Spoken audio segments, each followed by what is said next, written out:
नमस्कार। आपका अखबार के इस अंक में आपका स्वागत है। मैं हूं प्रदीप सिंह।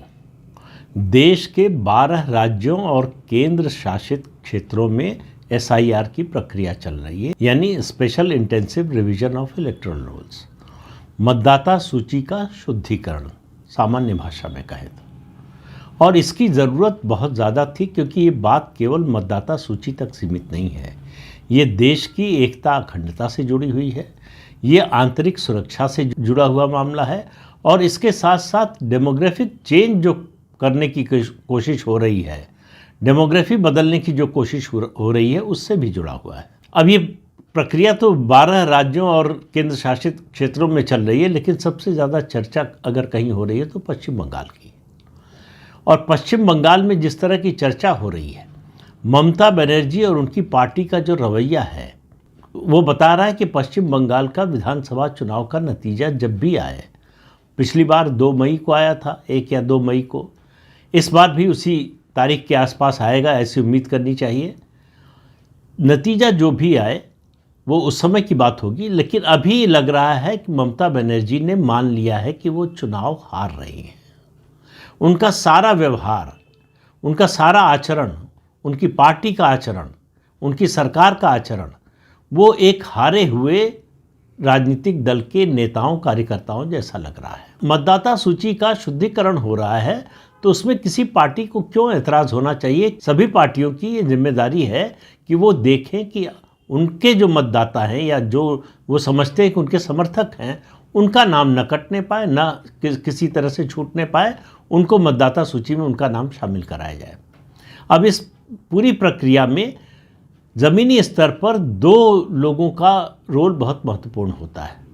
एक है BLO और दूसरा है BLA। आप जानते होंगे, फिर भी दोहरा देता हूँ। BLO यानी बूथ लेवल ऑफिसर, BLA यानी बूथ लेवल एजेंट। BLO जो है उसका अपॉइंटमेंट करता है चुनाव आयोग, और ये चुनाव आयोग का कोई कर्मचारी नहीं होता है। चुनाव आयोग के पास ऐसा कोई कर्मचारियों का समूह नहीं है, उनके पास इस तरह का जो है इंफ्रास्ट्रक्चर नहीं है। तो वो क्या करते हैं, राज्य सरकार के कर्मचारियों को लेते हैं, इसमें शिक्षक होते हैं और दूसरे राज्य सरकार के जो विभिन्न अंग हैं, उनके जो कर्मचारी हैं उनको शामिल करते हैं। उनको ड्यूटी पर लगाया जाता है, और जब ड्यूटी पर लगाया जाता है तो जिस दौरान जितने समय तक वो काम करते हैं, उनको उनकी जो सामान्य सैलरी है, वेतन है, उसका 3 गुना पैसा चुनाव आयोग देता है। और उसके साथ ही उनकी सामान्य ड्यूटी के जो काम हैं, जिस काम के लिए वो उनका अपॉइंटमेंट हुआ है किसी भी विभाग में, उस काम से छुट्टी मिल जाती है। तो उनको अपना रूटीन वर्क जो है कुछ नहीं करना होता है, केवल यही करना होता है, और उसके लिए भी 3 गुना पैसा मिलता है। इसलिए किसी को BLO बनने में कोई एतराज़ नहीं होता, दिक्कत नहीं होती। दूसरा BLA बूथ लेवल एजेंट जो है, वो पार्टियां अपना अपॉइंट करती हैं।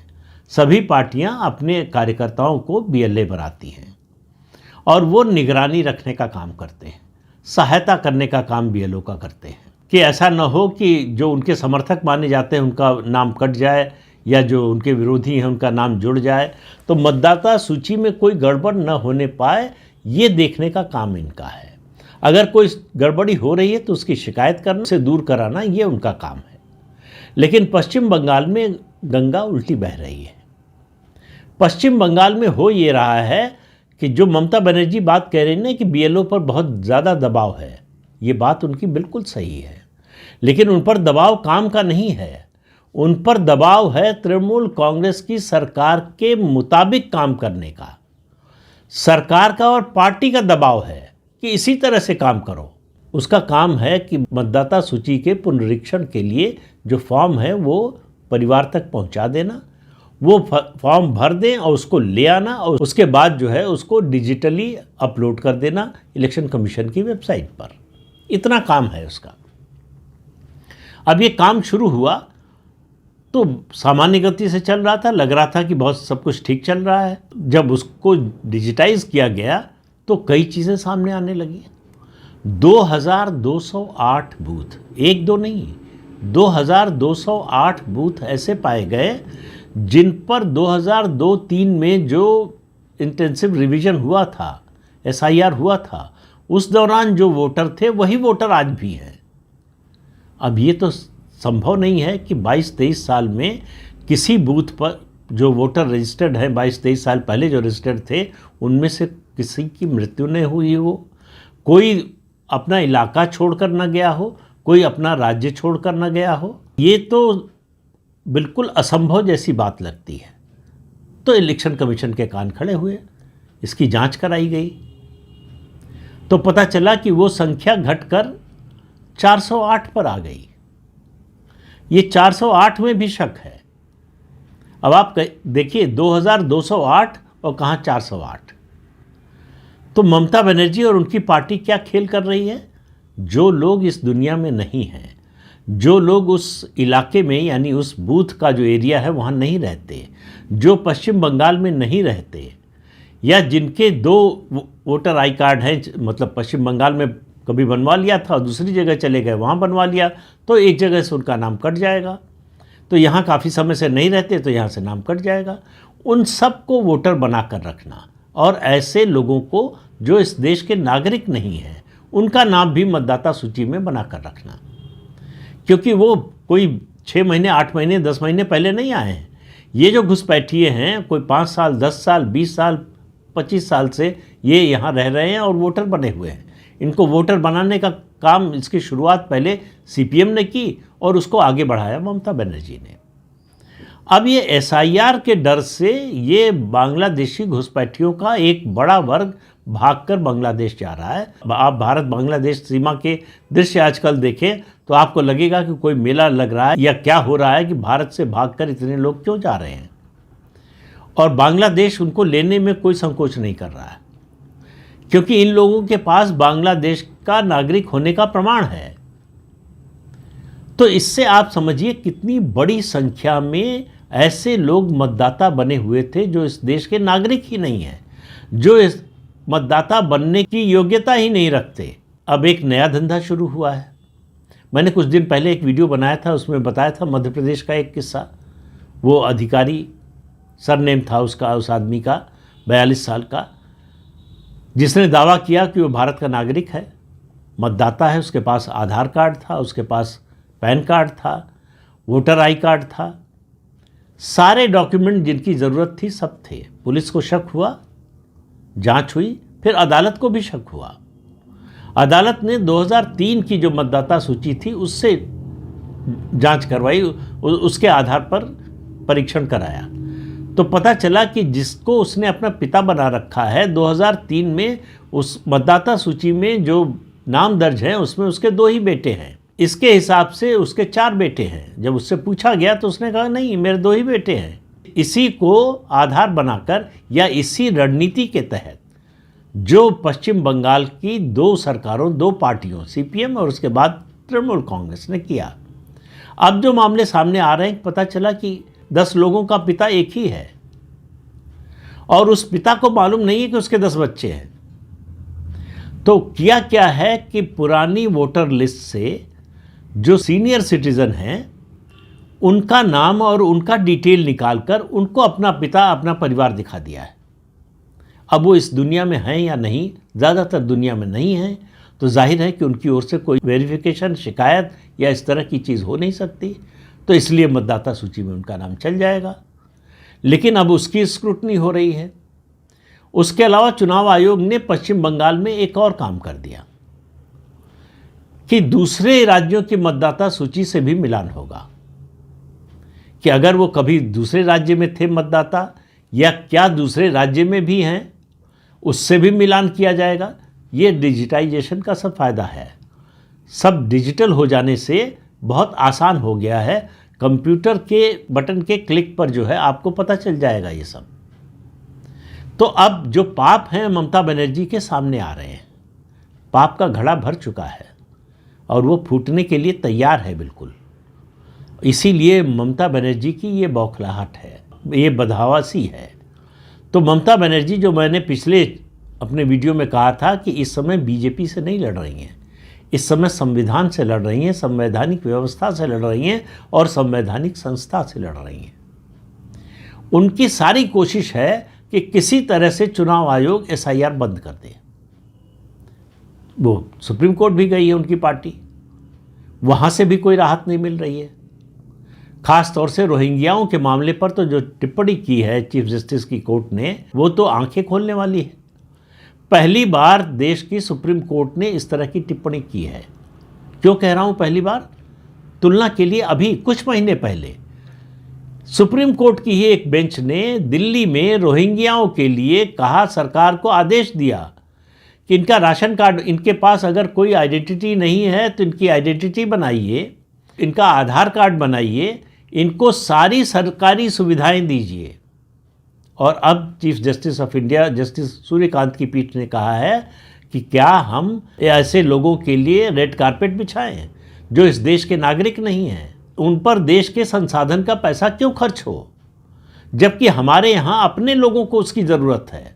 तो उन्होंने कहा कि आप इन रोहिंग्याओं का बचाव क्यों कर रहे हैं? पहली बात तो ये है कि यूनाइटेड नेशंस ने के 2 चार्टर हैं रिफ्यूजीज़ को लेकर, उन दोनों में से किसी पर भारत ने हस्ताक्षर नहीं किए हैं। भारत रिफ्यूजी को मानता ही नहीं, तो इसलिए इस देश में कोई रिफ्यूजी नहीं हो सकता। बाहर से आया हुआ कोई भी व्यक्ति वो रिफ्यूजी नहीं माना जा सकता, रिफ्यूजी की जो परिभाषा है उसके अनुसार।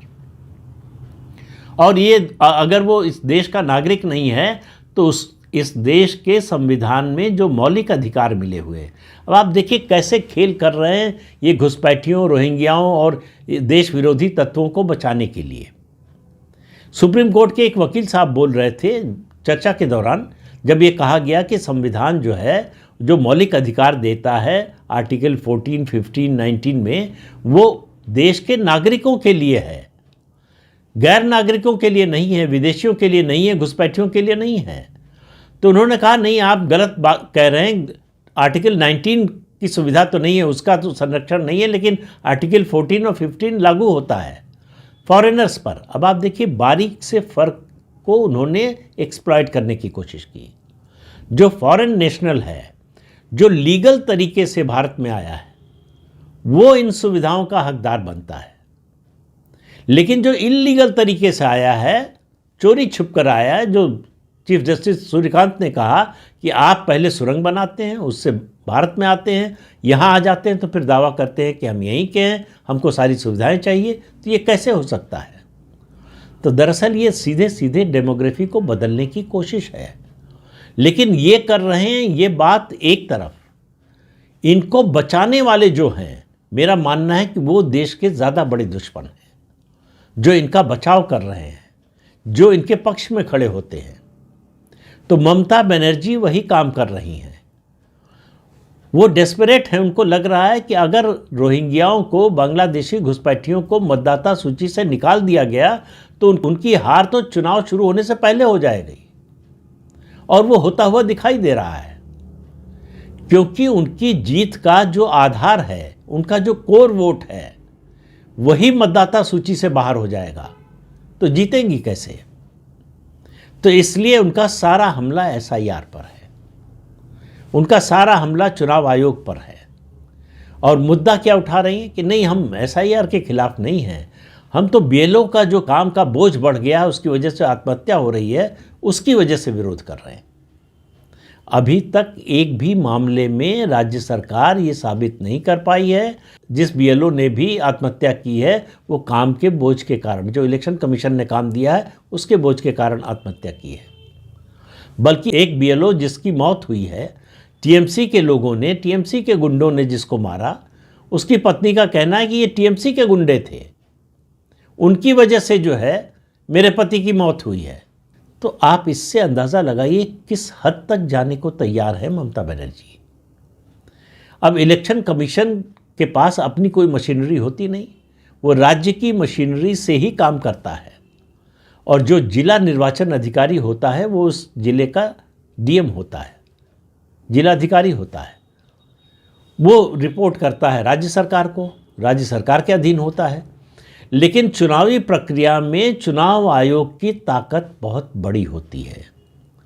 ये आईएएस, आईपीएस और पीसीएस अधिकारी, पीपीएस अधिकारी अच्छी तरह से जानते हैं, सरकारी कर्मचारी भी जानते हैं। कोई भी एक्शन ले सकता है चुनाव आयोग, और वही होता हुआ दिख रहा है जिससे डर रही हैं ममता बनर्जी।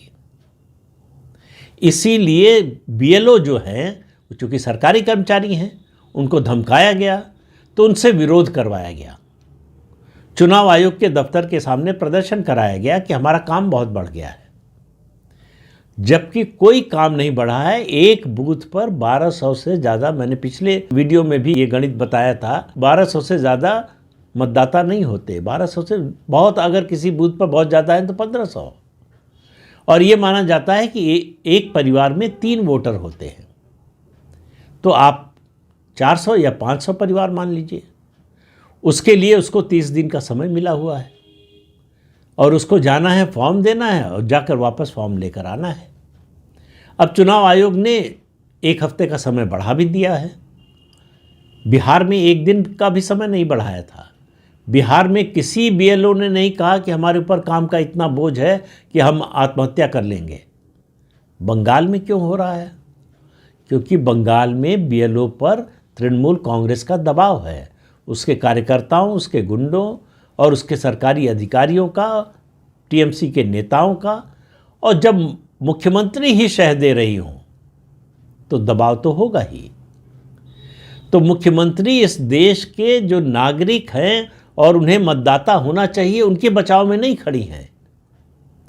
पश्चिम बंगाल की मुख्यमंत्री ममता बनर्जी उन लोगों के बचाव में खड़ी हैं जो इस देश के नागरिक नहीं हैं, जिनका नाम मतदाता सूची में नहीं होना चाहिए। तो जो कुछ पश्चिम बंगाल में हो रहा है, मैं आज अभी चुनाव की कोई अधिसूचना जारी नहीं हुई है। चुनाव की अधिसूचना उम्मीद है कि जनवरी में जारी होगी। उससे पहले आपसे कह रहा हूं कि ये जो हालात हैं वो सिर्फ और सिर्फ एक बात की ओर इशारा कर रहे हैं कि ममता बनर्जी को लग रहा है कि सत्ता उनके हाथ से फिसल रही है, और इसके लिए कोई राजनीतिक दल जिम्मेदार नहीं है। इसके लिए सिर्फ और सिर्फ उनके कर्म जिम्मेदार हैं। जो 14 सालों की सत्ता में उन्होंने किया, जिस तरह से जो सीपीएम ने किया उसी को उन्होंने दोहराया, अपनाया, उसका नतीजा भुगत रही हैं। और अगर ये एसआईआर न होता तो शायद उनका राज और चलता रहता। एसआईआर क्या कर रहा है? सार सार को गह रहे थोथा दे उड़ाए, कि जो असली नागरिक हैं, जिनको मतदाता सूची में जिनका नाम होना चाहिए, उनका नाम जुड़ रहा है या बनाए रखा जा रहा है। जिनका नाम नहीं होना चाहिए, जो मतदाता नहीं है बल्कि यहाँ के नागरिक भी नहीं है, उनका नाम बाहर हो रहा है। और उनका नाम बाहर करने के लिए चुनाव आयोग को कोई बहुत बड़ा परिश्रम नहीं करना पड़ रहा है।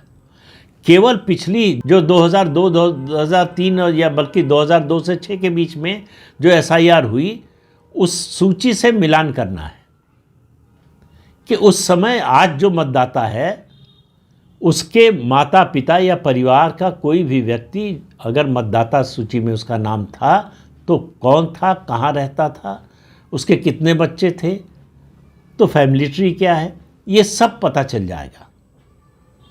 इसी से परेशानी हो रही है ममता बनर्जी को। और ये जांच करना, चूंकि टेक्नोलॉजी है, उसने बहुत आसान बना दिया है। इसमें समय भी नहीं लगना है, किसी के घर नहीं जाना है। ये सब कुछ जो है कंप्यूटर पर उपलब्ध है, पूरी सूची, पूरा डेटा उपलब्ध है, जिससे मिलान करके पता चल सकता है कि कौन फर्जी मतदाता है, कौन सही मतदाता है। तो जो यहाँ का रहने वाला नहीं है, वो 10 लोग मिलकर किसी एक को अपना बाप बना रहे हैं। अब वो जिंदा भी है कि नहीं ये भी पता नहीं, लेकिन पता चल जाएगा चुनाव आयोग को। तो सच्चाई खुलने के डर से ममता बनर्जी बौखलाई हुई है। उनको लग रहा है कि उन्होंने जो सिस्टम खड़ा किया, जो अपना साम्राज्य स्थापित करने के लिए जो चक्रव्यूह रचा, वो तो चक्रव्यूह पता चला कि वो चक्रव्यूह ही नहीं है, वो बुरी तरह से एक्सपोज हो गया है। और एसआईआर पूरा होते ही आप देखिएगा ममता बनर्जी की क्या हालत होती है। तो पश्चिम बंगाल के विधानसभा चुनाव का नतीजा मैं आज आपसे कह रहा हूँ, वो चुनाव शुरू होने से पहले, मतदान होने से पहले और नतीजा घोषित होने से पहले नतीजा आ गया है कि ममता बनर्जी सत्ता में लौटकर आती हुई दिखाई नहीं दे रही हैं। ये मैं नहीं कह रहा हूँ, ये ममता बनर्जी का व्यवहार बता रहा है, उनका आचरण बता रहा है। उनकी पार्टी के लोगों की बौखलाहट बता रही है। तो इस अंक में इतना ही। अगले अंक में फिर मिलेंगे किसी नए मुद्दे के साथ। तब तक के लिए अनुमति दीजिए। आपसे अनुरोध है कि चैनल देखिए, शेयर कीजिए, लाइक कीजिए और सब्सक्राइब जरूर कीजिए। नमस्कार।